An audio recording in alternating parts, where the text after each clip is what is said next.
Oke guys, sebelum kita mulai ada baiknya dibantu like video ini, dan bagi yang baru bergabung silahkan tekan dulu tombol subscribe dan aktifkan loncengnya.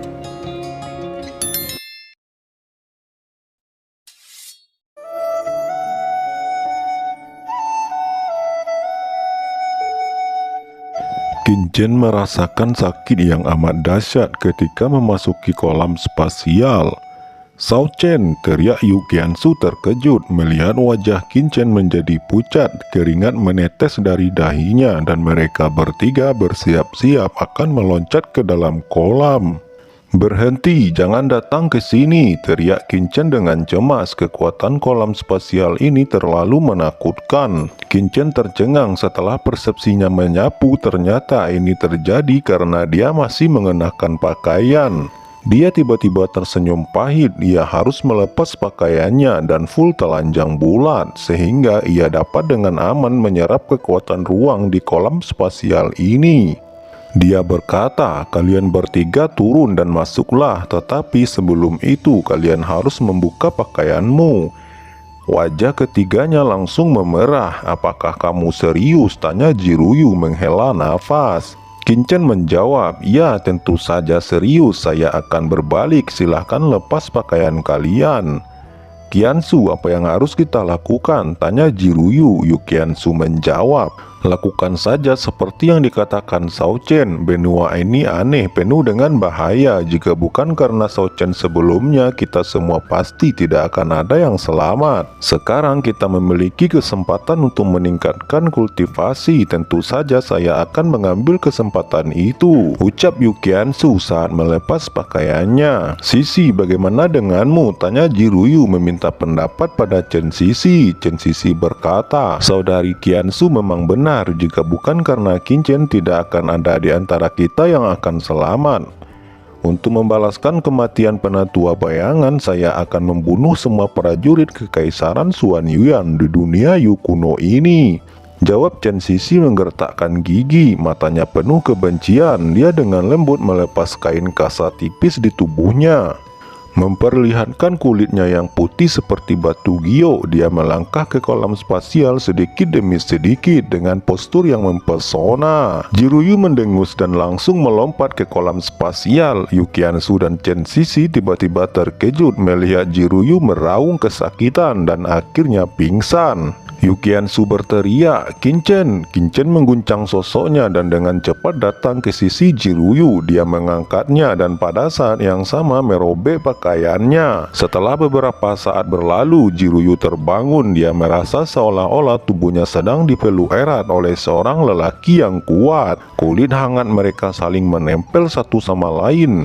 "Apa yang ingin kamu lakukan? Di mana pakaianku?" teriak Jiruyu. Dia sangat malu sehingga dia tanpa sadar menampar Qin. "Ruyu, Shao Chen telah menyelamatkanmu sebelumnya," ucap Yu Qianzu. Qin berkata, "Wanita ini benar-benar tidak masuk akal. Terlebih lagi saya sudah pernah melihat tubuhnya waktu itu. Mengapa sekarang ekspresinya begitu berlebihan?" Qin menggelengkan kepalanya, terlalu malas untuk memperhatikan mereka bertiga dan berbalik ke dalam kolam spasial. Dia berkata, "Saya akan berlatih. Kalian bertiga jangan buang-buang waktu." Segera mereka bertiga memasuki kolam spasial. Setengah tahun kemudian mereka berempat akhirnya menerobos ke puncak tahap tengah Kaisar Wu. Baru saja selesai mengumpulkan kristal ruang dan sisa cairan kolam spasial, tiba-tiba beberapa orang datang dan berkata, "Itu kamu." Salah satu dari mereka menunjuk Qin. Qin mengerutkan kening dan menatap orang itu. Tiba-tiba dia merasa sedikit akrab. Dan setelah beberapa saat dia menyadari bahwa orang ini adalah salah satu yang telah memperoleh buah roh di lembah sebelumnya. "Apakah kamu mengenal orang ini?" tanya Kaisar Wu di sebelahnya. "Tuan Long Xiucheng, orang ini adalah Qin yang pernah saya katakan sebelumnya. Dia mendapat hampir 80 buah roh dan membunuh Long Lingfeng dari keluarga naga Tiangling kita." Qin mencibir. Dia tidak repot-repot berbicara omong kosong dengan orang-orang semacam ini. Pedang karat misterius itu segera menebas. "Kamu mencari kematian." Ucap Kaisar Wu itu tiba-tiba meraung marah. Kaisar Wu ini sangat ketakutan dengan ekspresi ngeri di wajahnya. Dia tidak menyangka kekuatan Qin Chen begitu mengerikan. Dia buru-buru mendesak semua esensi sejati untuk melawan. Cahaya pedang yang menakutkan jatuh dan salah satu bahu Long Xiu Cheng langsung terpotong. Kabut darah memercik dan lengannya terkoyak. Setelah membunuh ketiga Kaisar Wu itu, Qin Chen melihat reruntuhan ini berantakan karena pertempuran sebelumnya. Di bagian bawah kolam spasial, Qin Chen melihat manik-manik transparan dengan aura yang begitu kuat yang tertanam di dasar kolam itu. "Apa ini?" ucap Jiruyu berkata dengan kaget, dengan ekspresi heran di matanya. Qin Chen berkata, "Aku juga tidak tahu apa ini, harap berhati-hati." Qin Chen mengeluarkan Zen Moding dan manik-manik transparan itu tampaknya tertarik secara misterius ke dalamnya. "Ayo pergi," ucap Qin Chen. Dia segera menghubungi Skeleton Rider. "Tuan, saya berada di depan sebuah reruntuhan istana, cepatlah kemari."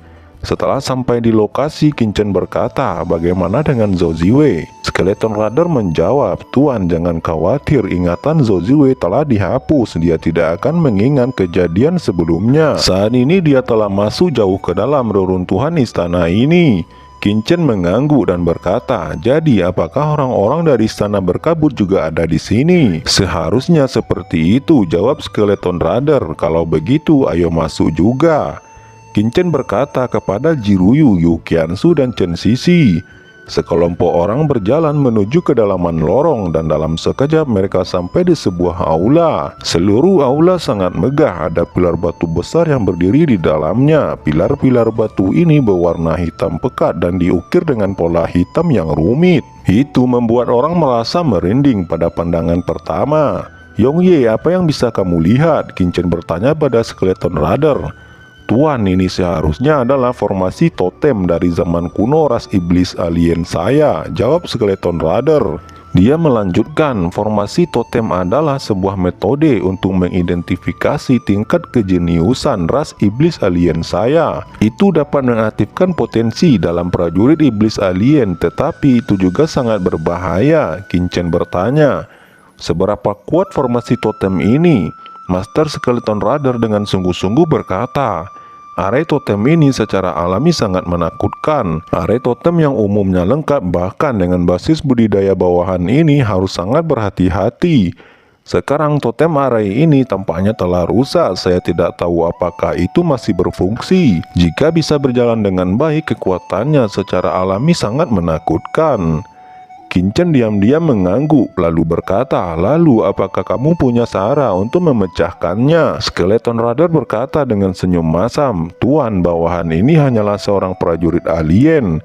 Area totem adalah hal yang sangat penting dalam warisan klan saya. Bawahan hanya mendengarnya, adapun cara memecahkannya, bawahan tidak tahu sama sekali. Apalagi totem di depan kita saat ini seharusnya adalah formasi totem kuno dari ras iblis alien saya. Bahkan jika itu adalah ahli formasi dari era yang sama dengan bawahan ini, dia mungkin akan sangat kesulitan untuk membukanya. Tapi Tuan tidak perlu terlalu khawatir, mungkin ada cara untuk memecahkannya."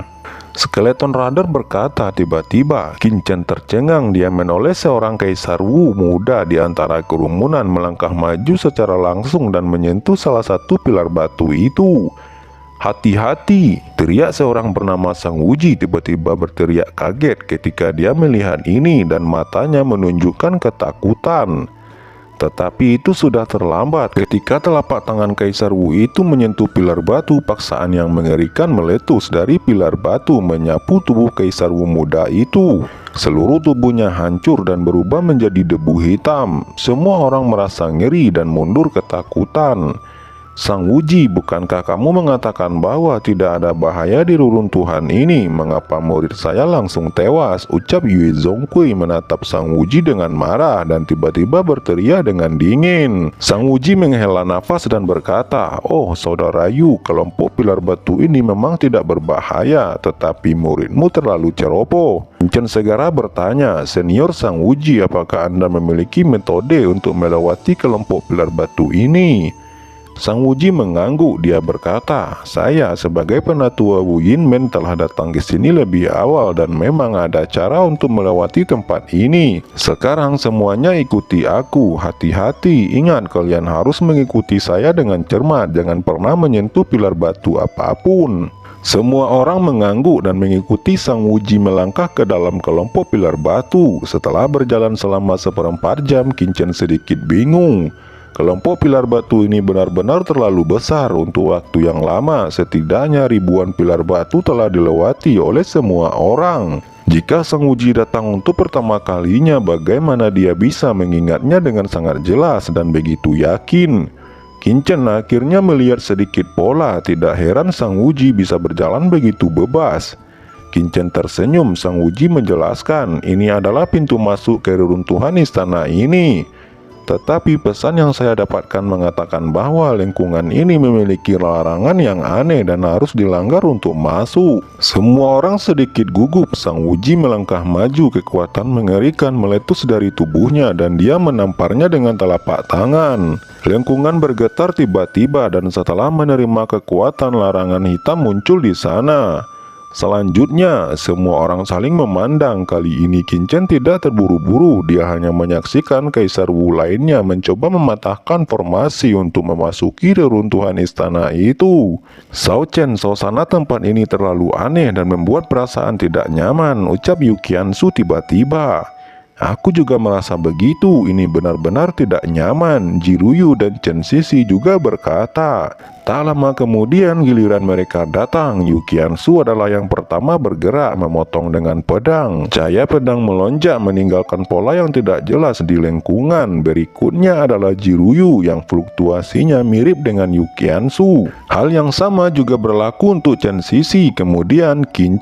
Semua orang melihat bahwa fluktuasi Qin lebih lemah daripada trio Jiruyu sebelumnya. Kemudian giliran Skeleton Rider. Qin berjalan di belakang tim. Dengan kekuatan mereka berlima, mereka sebenarnya tidak peduli dengan boneka serangga aneh yang datang. Qin tiba-tiba menyadari. Dia akhirnya mengerti mengapa dia selalu merasa aneh.